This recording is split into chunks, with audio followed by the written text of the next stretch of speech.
नमस्कार, मी मृणाली मोरे. मी 38 वर्षांची आहे. मी सुरुवातीला BSc मॅथ्स केलं, MNC मध्ये जॉब केला, मग MCA, लग्न, मुलं झाल्यानंतर करिअर स्विच करण्याचा निर्णय घेतला आणि फूड आणि न्यूट्रिशन मध्ये मी काही शिक्षण घेतलं. त्यानंतर मी झाले एक फुल फ्लेज क्लिनिकल न्यूट्रिशन कन्सल्टंट आणि आज मी यूट्यूबर पण आहे. वेल आय गेस एवढं क्वालिफिकेशन पुरेसं झालं आजचा व्हिडिओ बनवण्यासाठी. आजचा व्हिडिओ आहे विमेन्स डे स्पेशल व्हिडिओ. याच्यामध्ये आपण सेल्फ डेव्हलपमेंट किंवा मोटिवेशनल व्हिडिओ पण आपण याला म्हणू शकतो. आजच्या व्हिडिओमध्ये मी डिस्कस करणार आहे अशा काही गोष्टी ज्या 20शीतल्या मुलींना माहितीच असायला हव्यात किंवा 30शीतल्याही जरी असतील तरी त्यांना ह्या माहितीच असायला हव्यात. या जर गोष्टी आपण लक्षात ठेवला तर नक्कीच आपलं फ्युचरसाठी जे काही आपण डिसिजन्स घेणार आहोत ते इझी जातील. आय होप आजचा हा नवीन प्रयत्न तुम्हाला नक्की आवडेल. व्हिडिओ शेवटपर्यंत नक्की बघा. सर्वात पहिला point, do not try to be perfect. मला सगळ्यातलं सगळंच कळतं, मी सगळ्याच गोष्टी करू शकते असा करण्याचा प्रयत्न करू नये. असं केल्याने काय होतं, आपली जी कमी महत्वाची कामं आहेत त्याच्यामध्ये आपली एनर्जी थोडी जास्त ड्रेन होते आणि मग जी एक्स्ट्रीमली इम्पॉर्टंट कामं आहेत जसं आपला जॉब आहे किंवा मुलांसोबत क्वालिटी टाइम स्पेंड करणं आहे, या कामांमध्ये मग आपली एनर्जी पुरत नाही. मग दिवसभर आपल्याला असं वाटतं की मी एवढं काम करते, I put in so much efforts, पण तरीही मी कुठेही पूर्ण का पडत नाही किंवा कुठेही माझं काम पूर्ण का होत नाही. हे अशामुळे होतं कारण आपण एका वेळेला सगळ्याच गोष्टी करायला जातो. सो डोंट डू दिस. जी काही कमी महत्वाची कामं आहेत ती जर आपल्याला इतरांना देता आली, डेलिगेशन करता आलं, आउटसोर्सिंग करता आलं, म्हणजेच मेड वगैरे घरात ठेवता आली, तर नक्कीच ते करा. नक्कीच इतर व्यक्तींचीही हेल्प घ्या. मी असं अजिबात म्हणत नाही की तुम्ही मुलांकडे, फॅमिलीकडे दुर्लक्ष करा, नाही, बट ज्या गोष्टी इतर व्यक्ती करू शकते त्यांना ती रिस्पॉन्सिबिलिटी द्या. अशाने काय होईल, तुम्हाला थोडीशी तुमची एनर्जी वाचेल आणि जे इम्पॉर्टंट कामं आहेत त्याच्यामध्ये तुम्ही जास्त लक्ष देऊ शकाल. You can do anything but you can not do everything. सगळ्याच गोष्टी तुम्ही एकटीनेच करावा असा अट्टहास नको. Second point, opinions do not matter. इतरांचं आपल्याबद्दल काय मत आहे याला जास्त महत्व देऊ नका. या व्हिडिओचा जर कुठला टेक अवे पॉइंट असेल तर नक्कीच हा सगळ्यात इम्पॉर्टंट पॉइंट आहे. आपल्याला जेवढं वाटत असतं ना की इतर लोक माझ्याबद्दल काय विचार करतील, तेवढा त्यांना वेळही नसतो आपल्याबद्दल विचार करण्याचा. हे आपल्याच मनातलं एक न्यूनगंड असतो की इतर लोक, what people will think about me. ज्या 20शीतल्या तरुणी आहेत त्या याचा फार विचार करतात की अरे माझ्या शेजाऱ्यांना माझ्याबद्दल काय वाटेल, माझ्या रिलेटिव्हला काय वाटेल, मी जर अमुक एक करिअर चूज केलं, अमुक एक बिझनेस केला तर इतरांना माझ्याबद्दल काय वाटेल. वेल कुणालाही तेवढा टाइम नाहीये तुमच्याबद्दल विचार करण्याचा. आपले रिलेटिव्स, फॅमिली, फ्रेंड्स या सगळ्यांनी आपल्याबद्दल चांगलं बोलावं, आपलं कौतुक करावं ही अपेक्षा प्रत्येकाचीच असते. बट इतरांनी आपल्याला चांगलं म्हणावं, आपलं कौतुक करावं किंवा आपल्याबद्दल चांगलं मत असावं, यासाठी एखादी पर्टिक्युलर गोष्ट करणे किंवा एखादं आपले जी चॉईस असेल ती अवॉइड करणं हे योग्य नाहीये. आपल्या स्वतःच्या बेटरमेंटसाठी, स्वतःच्या डेव्हलपमेंटसाठी जर आपल्याला काही निर्णय घ्यायचे असतील आणि आपल्याला माहिती आहे की यामुळे माझ्यामध्ये प्रोग्रेस होणार आहे, माझं डेव्हलपमेंट होणार आहे, सेल्फ डेव्हलपमेंट होणार आहे, तर नक्कीच तो निर्णय घ्यावा.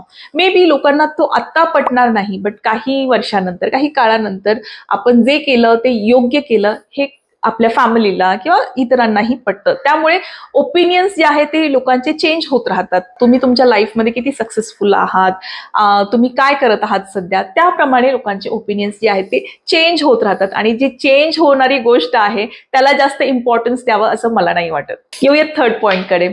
Think thoroughly before taking a career break. म्हणजे करिअर मधून ब्रेक घेताना सारासार विचार करा, पूर्ण विचार करा. वेल होतं काय, बरेचदा लग्न झाल्यावर म्हणा किंवा मूल झाल्यानंतर बऱ्याच मुलींचा फोकस जो आहे तो त्या रिलेशनशिपकडे येतो. म्हणजे मुलाला वाढवण्यावरती त्यांचा फोकस जास्त असतो किंवा जे काही आपले नवीन रिलेशन आहेत ते बिल्ड करण्यामध्ये फोकस त्याचा जास्त असतो आणि मग करिअर किंवा जे काही आपलं प्रोफेशन आहे त्याला आपण सेकंडरी इम्पॉर्टन्स देतो. आणि मग मुलींचं असं होतं की मी थोडा करिअर गॅप घेते आणि त्यानंतर पुन्हा मग बघता येईल जॉबला मी पुन्हा रिजॉईन होईल. बट बरेचदा हा निर्णय चुकीचा ठरू शकतो. कसं ते सांगते.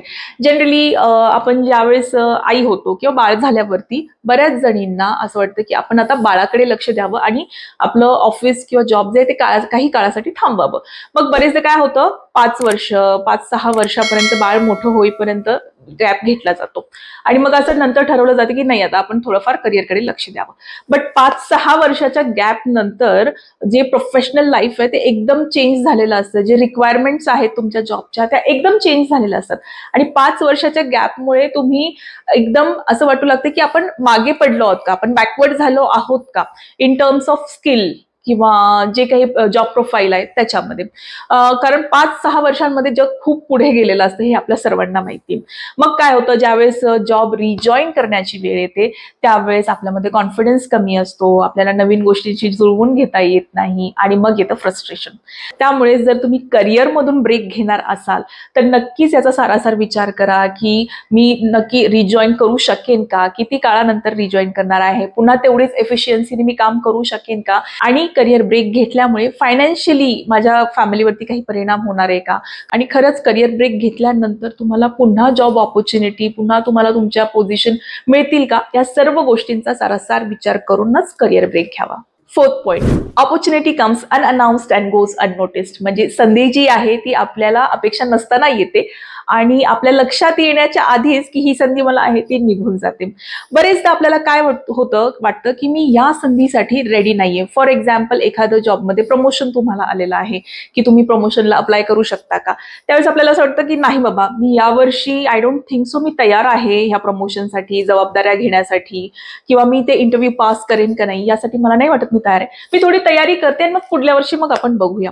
मग ही ऑपॉर्च्युनिटी निघून जाते आणि पुन्हा ती ऑपॉर्च्युनिटी, ती संधी तुमच्या लाईफमध्ये येईलच हे फिक्स नाहीये, हे सांगता येत नाही. बट ट्रस्ट मी, तुम्हाला असं कधीच वाटणार नाही की हा ठीक आहे, मग आता मी रेडी आहे, आता मला संधी येऊ देत मग मी ती ग्रॅब करणार, असं कधीच होत नाही. जेव्हा किंवा तुमच्या प्रोफेशनल लाईफमध्ये एखादी संधी येईल ती लगेचच ग्रॅब करा. ठीक आहे, तुमच्याकडे ते स्किल्स मे बी नसतील, बट तुम्ही काही गोष्टी करताना ते तुम्ही डेव्हलप करू शकाल. स्किल्स, काही गोष्टी तुम्ही शिकाल, आणि जरी नाही जमलं तरी तुम्ही तो ट्राय केला, ती ऑपॉर्च्युनिटी ग्रॅब केली, संधी मिळवली तुम्ही, याच्यात तुम्हाला आनंद होईल. Number 5, have a goal in life. आपल्या जीवनाचं एक ध्येय असू द्या. आपल्या आजूबाजूला आपण बऱ्याच जणी अशा बघतो की त्यांच्या जीवनाचं एकच ध्येय आहे, फॅमिलीकडे लक्ष देणं, मुलांना वाढवणं. वेल, यात गैर काहीच नाहीये, ते पण एक खूप मोठं काम आहे. मुलांना घडवणं एक खूप मोठं काम आहे. बट होतं असं की या कामामध्ये आपण आपली खूप वर्ष, जी आपली उमेदीचा काळ आहे तो याच्यामध्ये घालवतो, आणि मग काही वर्षानंतर मुलं मोठी होतात, फॅमिलीला आपली तेवढी गरज पडत नाही. मग अशा वेळेस आपल्याला करण्यासाठी काहीच राहत नाही, आणि मग 40च्या आसपास ज्या वेळेस अशा लेडीज येतात त्यांना असं वाटतं की माझ्याकडे कोणच लक्ष देत नाहीये. मग अशा वेळेस त्यांना डिप्रेशनचे थॉट्स किंवा नैराश्य येऊ शकतं. असं होऊ नये म्हणून एखादं छोटं मोठं का असेना आपल्या जीवनाचं काहीतरी ध्येय असावं, कुठलंही ध्येय असू देत. उदाहरणार्थ, एखाद्या लेडीला असं वाटू शकते की माझं एखादं गार्मेंट शॉप असावं, कपड्याचं दुकान असावं. माझ्या एका फ्रेंडला इमिटेशन ज्वेलरी सेल करण्याचा तिचा बिझनेस आहे. किंवा तुम्हाला असंही वाटू शकतं की नाही, मला गाणं शिकायचंय, एखादं इन्स्ट्रुमेंट, एखादं वाद्य शिकायचं आहे. याच्याने काय होईल, आपली जी एनर्जी आहे ती एखाद्या कामाकडे डायव्हर्ट होईल, एखाद्या ध्येयाकडे डायव्हर्ट होईल. Point number 6, earn money for yourself. स्वतःसाठी पैसे कमवा. वेल, बरेचदा होतं काय, तुम्ही जर माझ्यासारखे असाल, मिडल क्लास फॅमिलीमधून, ज्यांचं बरंच चाललेलं आहे आणि काही नाही मी पैसे कमवले तरीही चालेल, अशा वेळेस काय होतं, मुली थोड्याशा कम्प्लेसंट होऊन जातात की अरे, आपल्या घरामध्ये आपण नाही पैसे कमवले तरीही काही बिघडणार नाहीये, आपल्या घराच्या ज्या नीड्स आहेत, जे काही गरजा आहेत त्या पूर्ण होत आहेत, भागत आहेत, त्यामुळे मला नाही वाटत की मला जाऊन पैसे बाहेर कमवायचे आहेत. सो मग अशा वेळेस मुली ज्या आहे असलेला जॉब ही सोडतात किंवा ट्राय करत नाहीत जॉब मिळवण्यासाठी. असं बरेचदाही होतं. सुरुवातीला आपल्याला असं वाटतं की आपल्याला गरजा आपल्या पूर्ण होत आहेत, बट जसजसं काळ पुढे जातो तसतसा आपल्याला पैशांची गरज ही जास्त पडते आणि आपल्याला जाणवू लागतं की पैसा हा खूप महत्वाचा आहे. पैसा अगर खुदा नहीं हुआ तो क्या हुआ, खुदा से कम भी नहीं है. हे बऱ्याच ठिकाणी तुम्ही ऐकलं असेल. आणि येस, तुमच्या स्वतःच्या गरजा भागवण्यासाठी तरी ऍटलीस्ट तुम्ही पैसे कमवावेत. तुम्हीच विचार करून बघा, तुमच्या मैत्रिणीचं बर्थडे गिफ्ट तुमच्या हस्बंडनी का स्पॉन्सर करावं, त्यांनी का पैसे द्यावे त्याचे? तुमच्या मैत्रिणीचं बर्थडे गिफ्ट आहे ना, ते तुम्हीच पैसे भरायला पाहिजेत ना. ऍटलीस्ट हे जे काही छोट्या मोठ्या गरजा आहेत आपल्या, त्या पूर्ण करण्या इतपत तरी आपलं छोटंसं इन्कम का असेना ते आपण असायला हवं. तुम्ही पार्ट टाइम जॉब करू शकता किंवा आजकाल वर्क फ्रॉम होम बरेचसे जॉब्स अवेलेबल असतात, ते तुम्ही करू शकता. Number 7, be comfortable in being uncomfortable. In short, आराम हराम है.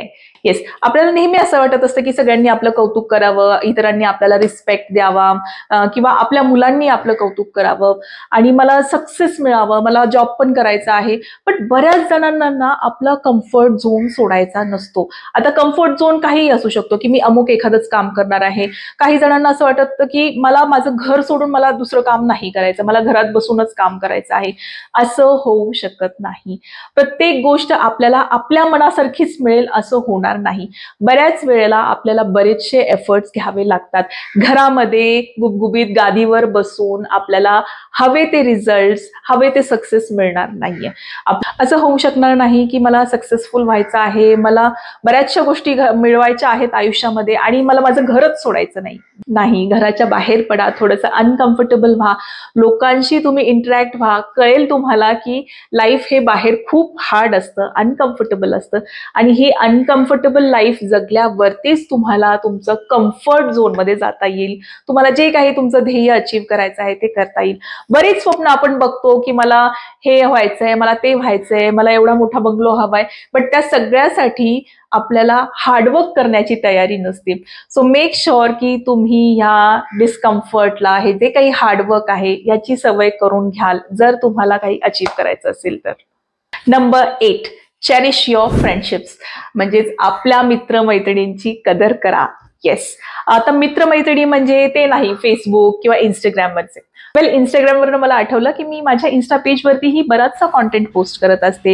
हेल्थ, फिटनेस, हेल्दी लाईफस्टाईल याच्याशी रिलेटेड बरेचसे रील्स, कराउजल्स पोस्ट करत असते. तुम्हाला जर असा कॉन्टेंट बघायला आवडेल तर नक्की मला फॉलो करा. माझा इन्स्टा आयडी आहे येस. येऊया फ्रेंड्सकडे. आपल्या सर्वांनाच माहिती आहे की a man is known by the company he keeps. म्हणजे आपल्या आजूबाजूला आपले मित्रमैत्रिणी कसे आहेत तसेच आपण घडतो किंवा आपले विचारही तसेच घडतात.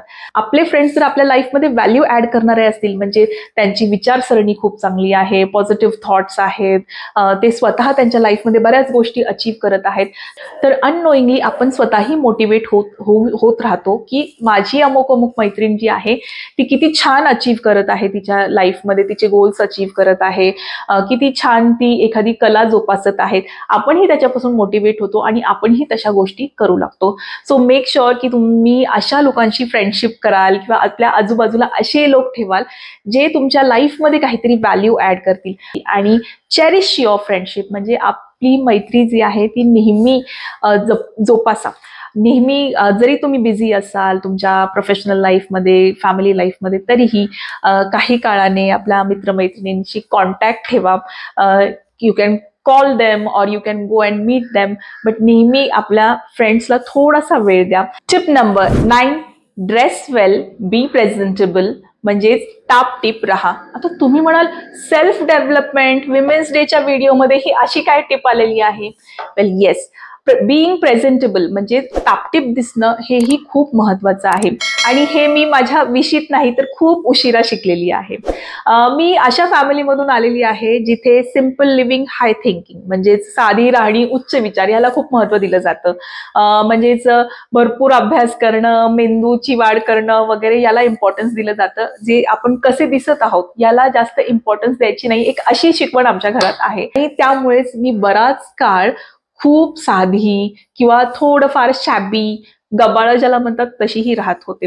बट कालांतराने माझ्या हे लक्षात आलं की तुमचा ड्रेसिंग सेन्स, तुम्ही कसे कपडे घालत आहात, तुम्ही स्वतःला कसे कॅरी करत आहात, तुम्ही कामाच्या ठिकाणी कसे जात आहात, ह्याला खूप इम्पॉर्टन्स असतं. जर एखादा व्यक्ती स्वतःच्या प्रेझेंटेशनकडे जास्त लक्ष देत नाहीये, आपण कसं दिसत आहोत, आपल्या पोस्टसाठी साजेसे आपण ड्रेस्ड आहोत का, याच्याकडे जर लक्ष देत नाही तर त्याचे कस्टमर्स, क्लायंट्स, सिनियर्स त्याला तेवढं सिरियसली घेत नाहीत. आणि हा फॅक्ट आहे. काय एक्सपेक्टेड आहे तुमच्याकडून, तुम्ही कसं राहायला हवं, हे त्याप्रमाणे तुम्ही ड्रेसअप व्हायला पाहिजे. प्रत्येकच ठिकाणी मी खूप साधी आहे, मला नाहीच जमत असं करून चालत नाही. लास्ट टिप आहे, take care of your body. तुमच्या आरोग्याची काळजी घ्या, शरीराची काळजी घ्या. येस, हे जरी माझ्या प्रोफेशनशी रिलेटेड असेल तरी प्रत्येकाने आपापल्या शरीराची काळजी ही विशीतच घ्यायला हवी. येस, विशीमध्ये 20s जो आहे तो आपला काम करण्याचा काळ आहे. म्हणजे आपल्या 20s मध्येच आपण बरंच शिक्षण घेत असतो, 20s मध्येच आपण आपल्या प्रोफेशनल लाईफमध्ये सक्सेस मिळवत असतो, एक एक स्टेप पुढे जात असतो, 20s मध्येच आपण आपल्या पर्सनल लाईफमध्येही पुढे जात असतो. होतो. खूप जणी ह्या 20s मध्ये आई होतात. बट होतं काय, जसं आपण प्रोग्रेस करत जातो तसं आपण आपली हेल्थ जी आहे ती इग्नोर करतो. आपल्या पर्सनल प्रोफेशनल लाईफमध्ये तर आपण ऑफकोर्स पुढे जात असतो, बट हेल्थ जी आहे, आपली तब्येत जी आहे त्याच्याकडे आपण खूप दुर्लक्ष करतो. वेळी अवेळी खाणं, वेळी अवेळी झोपणं, एक्सरसाइज आपण अजिबात करत नाही. बरेच जण कॉलेज नंतर एक्सरसाइज करणं बंद करतात, कसलीच त्यांची हालचाल होत नाही आणि त्यामुळे ह्या लॅक ऑफ मुवमेंटमुळे बरेच आजारही त्यांना घडतात. आपल्या सर्वांनाच माहिती आहे की हालचाल न करणं, सिटिंग इज न्यू स्मोकिंग, म्हणजेच हालचाल न करणं हे बऱ्याचशा आजारांचं मूळ आहे. सो मेक शुअर की तुम्ही रेग्युलरली एक्सरसाइज करत आहात. आय अंडरस्टँड की या 20s मध्ये तुम्ही खूप बिझी असता, त्यामुळे तुम्हाला स्वतःच्या डाएटकडे, स्वतःच्या एक्सरसाइजकडे लक्ष द्यायला थोडा कमी वेळ मिळेल. बट ट्रस्ट मी, जेवढं तुम्ही तुमच्या हेल्थकडे 20s मध्ये लक्ष द्याल तेवढे त्याचे जे बेनिफिट्स आहेत ते तुम्हाला 40s मध्ये किंवा त्याच्यानंतर दिसून येतील. म्हणजे तुम्ही जे काही आज एक्सरसाइज करत आहात, आज जे काही डाएट करत आहात, ते फ्युचरमध्ये तुम्हाला खूप बेनिफिशियल ठरेल. सो मेक शुअर की तुम्ही तुमची हेल्थ इग्नोर नाही करत आहात. सो हा होता आजचा विमेन्स डे स्पेशल व्हिडिओ. हा सेल्फ डेव्हलपमेंट मोटिवेशनल व्हिडिओ होता विमेन्ससाठी. आय होप तुम्हाला आजचा व्हिडिओ नक्की आवडला असेल तर मला नक्की कमेंट करून सांगा आणि लाईक करा व्हिडिओला. तुम्ही व्हिडिओला लाईक केलं की युट्यूब हा व्हिडिओ इतर प्रेक्षकांनाही दाखवतो. सो प्लीज मेक शुअर की तुम्ही हा व्हिडिओ लाईक कराल आणि जर चॅनलवरती नवीन असाल तर नक्की सबस्क्राईब करा. तुम्हाला आजचा हा एफर्ट कसा वाटला, आजचा हा वेगळा व्हिडिओ कसा वाटला मला नक्की कमेंट सेक्शन मध्ये सांगा. असे व्हिडिओज मी अजून बनवू का तेही सांगा. भेटूया पुढील व्हिडिओमध्ये. Till then, bye bye.